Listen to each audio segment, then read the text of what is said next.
Hey everyone, it's Alex here, and in today's video I want to ask you a question. Are you living life true to yourself? So the reason that I'm asking this question is because the number one regret of people who are nearing the end of life is that they wish they'd had the courage to live a life true to themselves and not a life that was expected of them. And I see this all the time when I talk to people in my online business community who are interested in making a change and doing something different with their life. But there is a lot of fear around making that change. And I think it's so important to stop and ask yourself this question. And you can relate this to any situation in your life, but are you doing the things that you're doing because it's what's right for you and what you really want to be experiencing in your life? Or is it because of society or family expectations or, pressure from peer groups? Are you making the decisions that you're making because it's what you want or because it's what you think you should be doing? Now, I know that, when I was younger, I went to university, and around the time when I had to choose what I wanted to study at university, I had no idea really what I wanted to do. I had always been interested in music and the media, and, so I kind of went down that route just because it was of interest to me. But I didn't really, I didn't know myself when I was 18. I didn't know what I wanted out of my life on a, how I wanted my life to look. And I think so often people don't stop and ask these questions. We just follow the motions, We go to school because that's what mum and dad said we should do.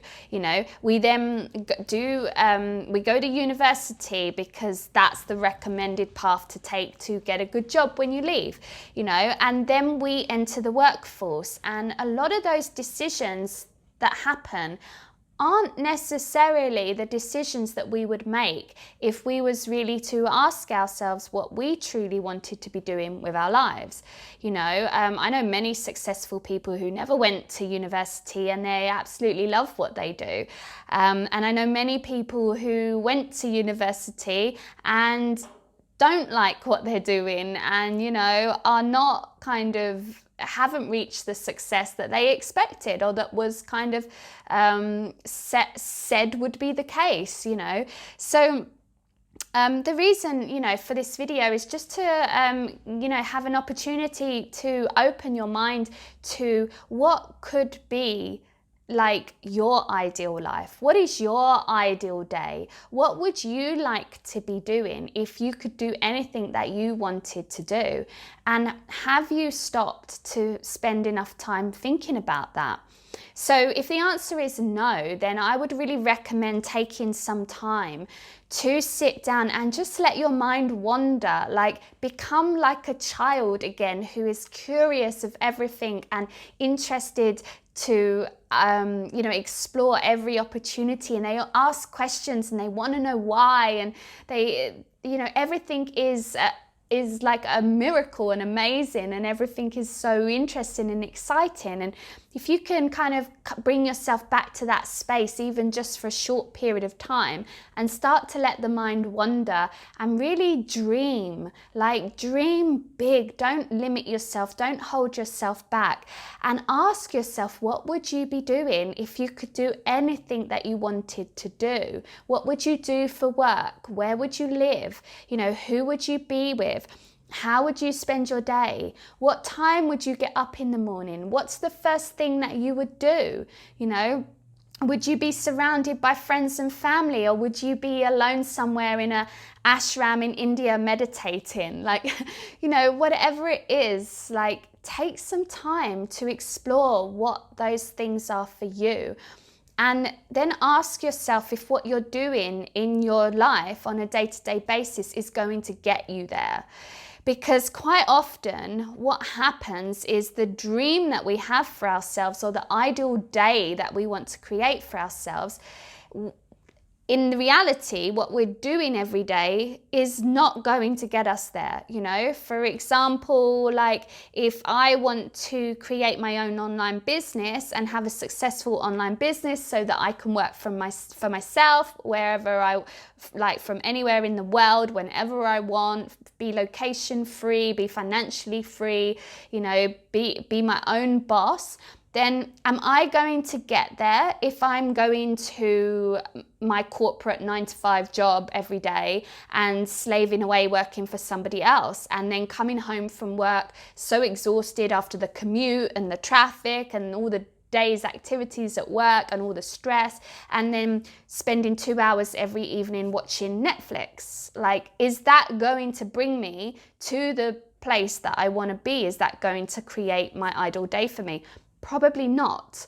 So whatever that ideal day is, when you've got that in your head and when you've got that vision of what you want to create, you can then start to make the steps to make that happen. Maybe part of your ideal day is that you want to be really fit and healthy and you want to be able to climb mountains. And maybe right now you're not fit and healthy and you haven't done much physical exercise lately. So the first step would be to start doing some physical exercise, to start improving your physical fitness. So I wanted to share that because I think so important that we actually be true to ourselves and be honest with ourselves about what we want to create in this world, and not do things because of other people. Now, don't get me wrong, I understand that sometimes we have, people who are dependent on us. You have to compromise if you're in relationships and marriages and that kind of thing. But it's also so crucial that, for your own happiness, which will affect the happiness of your family, your friends, your loved ones, you need to be honest with yourself about whether you're at least heading in the right direction or not. And of course, these changes don't happen overnight, but if you start taking the steps, little actions, day by day, then before you know it, you will achieve these changes in your life, and you can get yourself to a place where you want to be. And you'll be surprised at how much you can achieve in a year. So so take some time to think about this. Another thing that you can do that I just quickly want to share is an exercise that one of my mentors talks about sometimes, and it's called the deathbed exercise. And this is like where you come into a quiet space, sit down and kind of get in a meditative state, make sure that you're alone and it's quiet when you do this.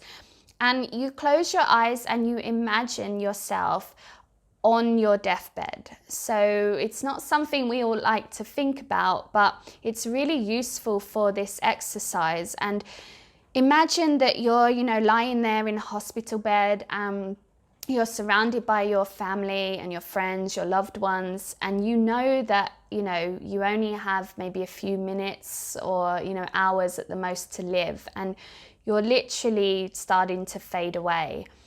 And as you lie there and you see yourself older and in this situation, start to imagine what that future self of you would be thinking and feeling. What is going to be going through your mind at that moment in time when you know that you're going to be passing soon. And, are you going to be thinking about how hard you worked for your boss and how proud you are that you spent every night, working late and missing out on time with your family? Are you going to be happy about the fact that you spent, 2 hours a day commuting in traffic or on the London Underground, stuck on the Central Line? Are you going to be thinking about how much money you've got in your bank? Or are you going to be thinking about the missed opportunities, the dreams that you had when you were a child, and you know, the things you never got around to doing, the countries that you wanted to visit that you never ticked off your bucket list, or the impact that you wanted to have on the world and make a difference in people's lives that you just never got around to doing because you were always too busy working for someone else. So take some time to go through this exercise, figure out what your ideal day is, figure out what you would be doing if you could do anything, if money was no object, if you knew you would succeed, and then look at your day-to-day experience and see if you're heading in the right direction or not. And do the deathbed exercise and get clear on what is important to you. And then if you see that there's a real mismatch between your daily activities and where you want to be, then that's great. That gives you an opportunity to look at what you need to be doing instead and start making steps to change that so that you can head in the right direction. So I really hope that that is helpful. Please feel free to comment below. If you've got any questions, let me know. If you do the exercise and you've come up with anything that you want to share, it will be really valuable for other people who are also watching the video, so I'd love to hear from you. And thank you so much for listening. I really appreciate you all, and I'll talk to you soon in the next video. Bye for now.